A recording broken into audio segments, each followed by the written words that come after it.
My video presentation is on two different pieces of art that were in the Ian Potter Center. The first one is called Live the Way We Want. It was done by H.J. Wedge in Sydney in 2002. This picture really caught my attention because it was a bunch of people hanging themselves.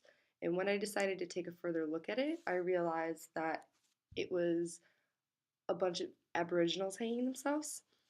Um, this relates to what we learned in week two because the people that were coming from England and trying to use Australia's land for themselves were taking advantage of the people that were already living there because they didn't agree with the kind of lifestyle that they were living. There were many, many, many Aboriginal suicides because white men did come to their land and invade them when they were trying to form the Aboriginals into something that they were not. The two ways of living were completely different. This related to everything that we learned in week two about Indigenous Australia because white men did come from England and started to force their own culture upon these Aboriginal people. This caused the Aboriginals to lose their sense of purpose in life because their culture was being taken away from them.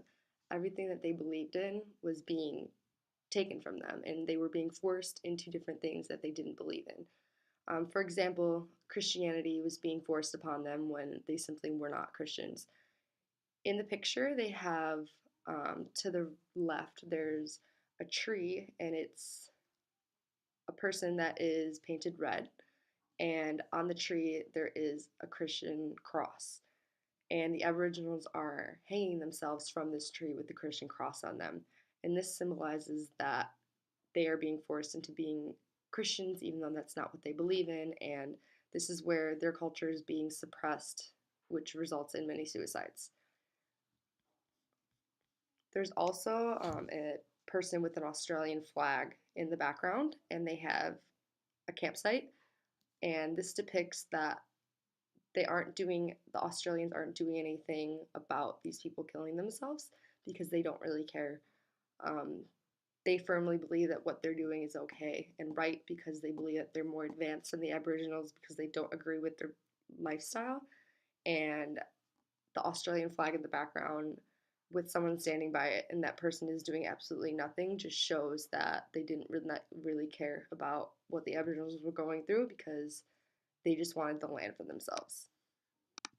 The second portrait that I found interesting in the Aboriginal section of the Ian Potter Center was a photo that had a family of Aboriginals and they had footy attire on. And I thought this was really interesting because they're supporting an Australian sport and it's really cool because it represents a cross between the Aboriginal culture and the culture of the modern day Australian. Things may not be completely bounded together yet, but this is a small start. Some common ground between the two cultures, which I thought was really cool. When you notice the background of the photo, it still has where the Aboriginals originate from. It's more of an earthy background with no buildings, it's pure nature, and some of them don't have shoes on, and they're out in the dirt, which I appreciate because they still have their earthy culture and touch to them, but they are kind of conforming, not really conforming, but they're enjoying a modern day Australian sport of footy. So I thought that was really cool because it's showing progress between bridging that gap between the Aboriginal culture and the modern day Australia culture. They still have their earthy twist, the earthy feel, but with a modern twist. They also seem very happy to be supporting the footy team and they seem very excited about the sport. And I just really appreciate that they're coming together as two different cultures and we're starting to see some similarities because we're all human beings. And even though something that happened so long ago when Australians invaded the Aboriginal land, we're starting to bridge those gaps between the two culture by having common ground and interest in sports. I'm a bit torn on the whole Aboriginal situation that had happened with people from England invading their land and suppressing their culture and forcing them into doing things that they didn't want to do. I feel for them. I don't think it's okay that the culture was taken away and all these different things. But on the other hand, I'm totally for progressivism. And I feel as humans, we need to advance politically, economically, and in science. In my opinion, their culture doesn't advance as fast as our modern day culture does. Um, we live a more modern day lifestyle than those of Aboriginal descent, and I feel their culture is still advancing, but on a slower level than ours is as modern day people. We could have bartered with these people instead of just forcing them into things and taking away their land. On the other hand, the way that we're living now could be actually putting us backwards in time because the Aboriginals take care of the land, they appreciate the land, they use the land, they agree that everything is valuable, and the way that we're living now isn't exactly doing that because we're putting fossil fuels back into the air and doing all these different things that could actually be harming the earth that we live on. And Aboriginals are more appreciative of the land and they conserve it and they appreciate it. So the way that we're living now could actually be putting us backwards in advancement in the long run. But it's a really touchy subject to this day, and I don't think that there is going to be common ground between the Aboriginals and modern day Australians with the way things happened back in the day.